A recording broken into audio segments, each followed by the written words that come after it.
26 जनवरी का दिन बहुत विशेष हो गया है क्योंकि सोमवार का दिन है, अष्टमी की तिथि है, गुप्त नवरात्र है। ऐसे में गुप्त नवरात्र की अष्टमी मतलब दुर्गा अष्टमी का दिन है। साथ ही साथ सोमवार के दिन अष्टमी आने के कारण सोमवार अष्टमी का महासंयोग बन रहा है। काफी अच्छी तिथि है और इस अच्छी तिथि पर आप गुरुजी पंडित प्रदीप मिश्रा जी के बताए कौन से नए उपाय कर सकते हैं। सिर्फ नए उपायों की बात इस वीडियो में की जाएगी। सभी उपाय गुरुजी पंडित प्रदीप मिश्रा जी के हाल ही की बड़ोदरा शिव पुराण कथा के हैं, जिन्हें आप इस 26 जनवरी सोमवार अष्टमी के दिन करके अधिक से अधिक लाभ प्राप्त कर सकते हैं। सभी उपाय हम आपको वीडियो के माध्यम से भी करके बताएंगे ताकि देखकर समझने में आपको आसानी हो। काफी अच्छे उपाय हैं सोमवार अष्टमी के दिन।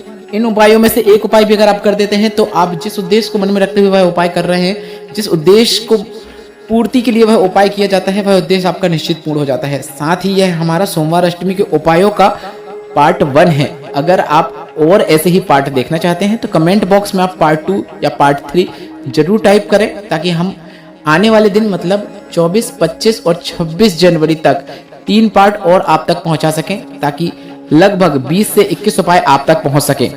सभी उपाय उपयोगी हैं, इसलिए आप वीडियो अंत तक देखें ताकि कोई भी उपयोगी जानकारी आपसे ना छूटे।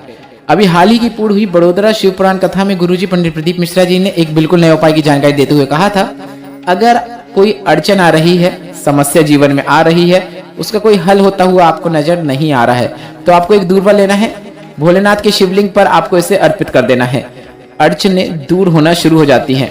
उपाय करते समय आपको कुंदकेश्वर महादेव का नाम लेना है, इस बात का आपको ध्यान रखना है। अर्थात कुंदकेश्वर महादेव का नाम लेते हुए एक दूर्वा आपको भोलेनाथ के शिवलिंग पे अर्पित कर देना है। बस इतना ही करना है। बढ़ते हैं दूसरे विशेष उपाय की ओर। गुरुजी पंडित प्रदीप मिश्रा जी ने बड़ोदरा शिव पुराण कथा में एक विशेष उपाय की जानकारी दी थी, जो कि एक कनेर का पुष्प और एक दूर्वा से संबंधित था। गुरुजी ने कहा, बहुत उलझनों में फंस गए हो, बहुत बड़ी विपत्ति आपके सामने आकर सामने खड़ी हो गई है, कोई भी रास्ता नजर नहीं आ रहा है। तो शिव महापुराण की कथा कहती है, आपको अपने जीवन को समाप्त करने की बिल्कुल नहीं सोचना है, प्रयत्न में अधिकता लाना है और एक सरल और आसान उपाय करना है। भोलेनाथ की 5 बेटियां हैं, जया, विषहरा, शामली वाली, दो तली देव, इनका नाम लेना है और एक कनेर का पुष्प लेना है, एक दूर्वा लेना है। शंकर भगवान की यही 5 बेटियां, जया, विषहरा, शामली वाली, दो तली देव, इनका नाम लेते हुए एक कनेर के पुष्प को, एक दूर्वा को आपको शिवलिंग पे अर्पित कर देना है। एक लोटे का जल धीरे धीरे इन्हीं के ऊपर आपको अर्पित करना शुरू कर देना है।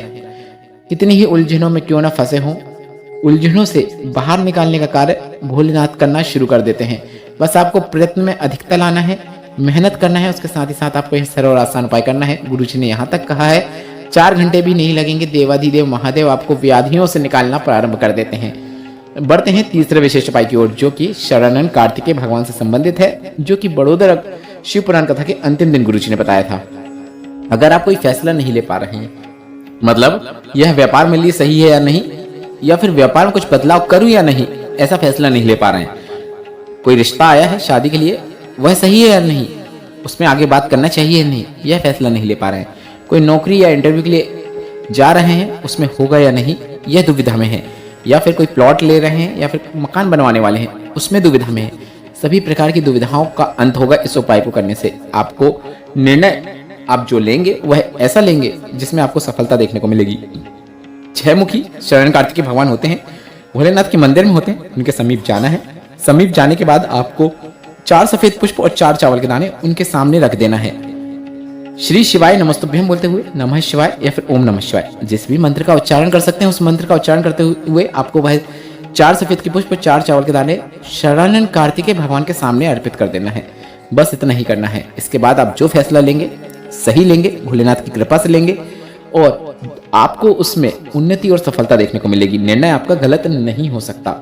बढ़ते हैं अगले विशेष उपाय की ओर। गुरुजी पंडित प्रदीप मिश्रा जी ने बड़ोदरा शिव पुराण कथा में एक ऐसा उपाय बताया था जो कि कर्ज मुक्ति के लिए किया जाता है। बहुत कर्जा हो गया है, कर्जा बढ़ते ही चले आ रहा है, तो आपको वट वृक्ष के नीचे जाना है। भोलेनाथ का शिवलिंग रखा हो ऐसे वट वृक्ष के नीचे जाना है और उस वट वृक्ष के नीचे जो शिवलिंग है उसमें आपको वटकेश्वर महादेव का नाम लेते हुए जल अर्पित करना शुरू कर देना है। नियम बना लें प्रत्येक सोमवार का, और यह उपाय आप इस सोमवार की अष्टमी के दिन अगर एक बार भी कर देते हैं तो आपको लाभ जरूर देखने को मिलेगा। और आप चाहें तो प्रत्येक सोमवार का नियम बना सकते हैं। बेलपत्र के वृक्ष के नीचे वटकेश्वर महादेव का नाम लेते हुए आपको शिवलिंग पर जल अर्पित करना शुरू कर देना है। सफलता मिलेगी कार्य में और जीवन में जितना भी कर्जा है वह सब चुक जाएगा, यह निश्चितता है। बढ़ते हैं अगले विशेष उपाय की ओर। गुरुजी ने कहा इस शिवपुराण में, जो कि बड़ोदरा की है, उसमें गुरुजी ने बताया कि अगर कोई पैसा लेकर चला गया है, लौटा ही नहीं रहा है, तो उस पैसे का भान करना है, डूबा हुआ पैसे का भान करना है, जो ले गया है उसका भान करना है। श्री शिवाय नमस्तुभ्यम बन सके तो इसका जाप करना है, या फिर नमः शिवाय, या फिर ओम नमः शिवाय, या फिर हर हर महादेव। जो भी नाम जाप या मंत्र जाप आप करना चाहें वह कर सकते हैं। एक माला करनी है, मतलब 108 बार करना है। मन में करना है, बोलते हुए नहीं करना है, इस बात का आपको ध्यान रखना है। वट वृक्ष की नीचे आपको बैठकर यह करना है। वट वृक्ष की टहनियों में इतना बल होता है कि वह आपका पैसा खींचकर आपके पास पहुंचाने का कार्य करती हैं। वह व्यक्ति स्वयं आपको फोन लगाएगा और आपका पैसा आपको वापस ला कर देगा। यह सभी उपाय आप इस सोमवार अष्टमी को 26 जनवरी को करेंगे तो आपको अधिक से अधिक लाभ की प्राप्ति होगी। अब बढ़ते हैं अगले विशेष उपाय की ओर। इसी शिवपुराण कथा में गुरुजी ने, जो कि बड़ोदरा में पूर्ण हो गई है, इसमें गुरुजी ने कहा, पहले भी कहा है, अब फिर कहना चाहेंगे, घर का कोई ऐसा सदस्य जिसका बुखार नहीं उतर रहा है तो आपको डॉक्टर की दवाइयाँ जारी रखना है, पूरा ट्रीटमेंट लेना है, पर उसके साथ ही साथ एक पात्र में आपको जल भर लेना है। कोई भी कटोरी हो सकती है, उसके अंदर आपको आपके घर का सबसे पुराना दीपक को डुबो कर निकाल लेना है। इसके बाद इस जल से आपको एक कपड़े को गीला करना है और उस व्यक्ति का जिसका बुखार नहीं उतर रहा है उसके शरीर से उस गीले कपड़े को 4 से 5 बार पोंछ देना है। बस इतना ही करना है। डॉक्टर के इलाज के साथ साथ यह उपाय करेंगे, बुखार उतर जाएगा, यह निश्चितता है। बढ़ते हैं अगले विशेष उपाय की ओर। बड़ोदरा की शिवपुराण कथा में गुरुजी ने एक बिल्कुल नए उपाय की जानकारी दी थी, जिससे आप इस सोमवार अष्टमी के दिन करके अधिक से अधिक लाभ प्राप्त कर सकते हैं। यह उपाय आपको बार बार करने की भी आवश्यकता नहीं है, क्योंकि सोमवार अष्टमी का दिन वह दिन होता है जो कि शिव और शक्ति के मिलन के दिन के रूप में मनाया जाता है। और इस दिन अगर आप यह सरल आसान उपाय कर देते हैं तो एक बार मात्र करने से आपको लाभ देखने को मिलता है। बड़ोदरा की शिवपुराण कथा में गुरुजी ने इस नए उपाय की जानकारी दी थी, जिसे आप 26 जनवरी सोमवार अष्टमी के दिन कर सकते हैं। अगर शादी नहीं हो रही है, विवाह नहीं हो रहा है, अच्छा रिश्ता नहीं मिल रहा है, विवाह में देरी हो रही है, विवाह में अड़चने आ रही हैं, तो एक सरल और आसान उपाय आप इस सोमवार अष्टमी में जरूर कीजिएगा। शिवलिंग में जो माता सुख सुंदरी का स्थान होता है, वहां पर आपको 7 लाल चंदन की बिंदी लगा लेना है। वीडियो में भी देखकर समझ सकते हैं कि आपको यह उपाय किस प्रकार से करना है। इसके बाद आपका बेटा है या बेटी है या फिर घर का कोई सदस्य है जिसका विवाह नहीं हो रहा है, उसका नाम और गोत्र बोलना है और भोलेनाथ से कहना है, यह मेरा बेटा या बेटी है, या फिर जो भी रिश्ता है आपका उससे, उसका नाम लेना है और उसका गोत्र बोलना है और भोलेनाथ से बोलना है, यह मेरा बेटा है, बेटी है, मेरा देवर है या देवरानी है या नंद है, जो भी है उसका आपको भान करना है। माता सुख सुंदरी जैसी आपकी बेटी है भोलेनाथ, वैसे यह भी आपके बेटा या बेटी है और इनके विवाह करने की जिम्मेदारी भोलेनाथ आपकी है। इस प्रकार से जिम्मेदारी आपको भोलेनाथ को सौंप देनी है। बस इतना ही करना है। भगवान भरोसे सब छोड़ देंगे, बच्चों का विवाह अच्छी जगह होगा, शीघ्र होगा, यह निश्चितता है। बढ़ते हैं अगले विशेष उपाय की ओर, जो कि इस शिव पुराण कथा में गुरुजी का बताया एक नया विशेष उपाय है। माँ चंद्रघंटा के नाम से आपको यह उपाय करना है। कितने ही बिखरे हुए क्यों ना हो, हृदय टूट रहा हो, व्यापार चल नहीं रहा हो, जीवन में उन्नति देखने को नहीं मिल रही हो, तो बस आपको माता चंद्रघंटा का नाम लेकर एक दूरवा शिवलिंग पे अर्पित करना शुरू कर देना है। मात्र इतना कर देने से माँ चंद्रघंटा का आशीर्वाद तो आपको प्राप्त होता ही है, भोलेनाथ का भी आपको आशीर्वाद प्राप्त होता है और वह आपके जीवन को संवारना शुरू कर देते हैं। बढ़ते हैं अगले विशेष उपाय की ओर।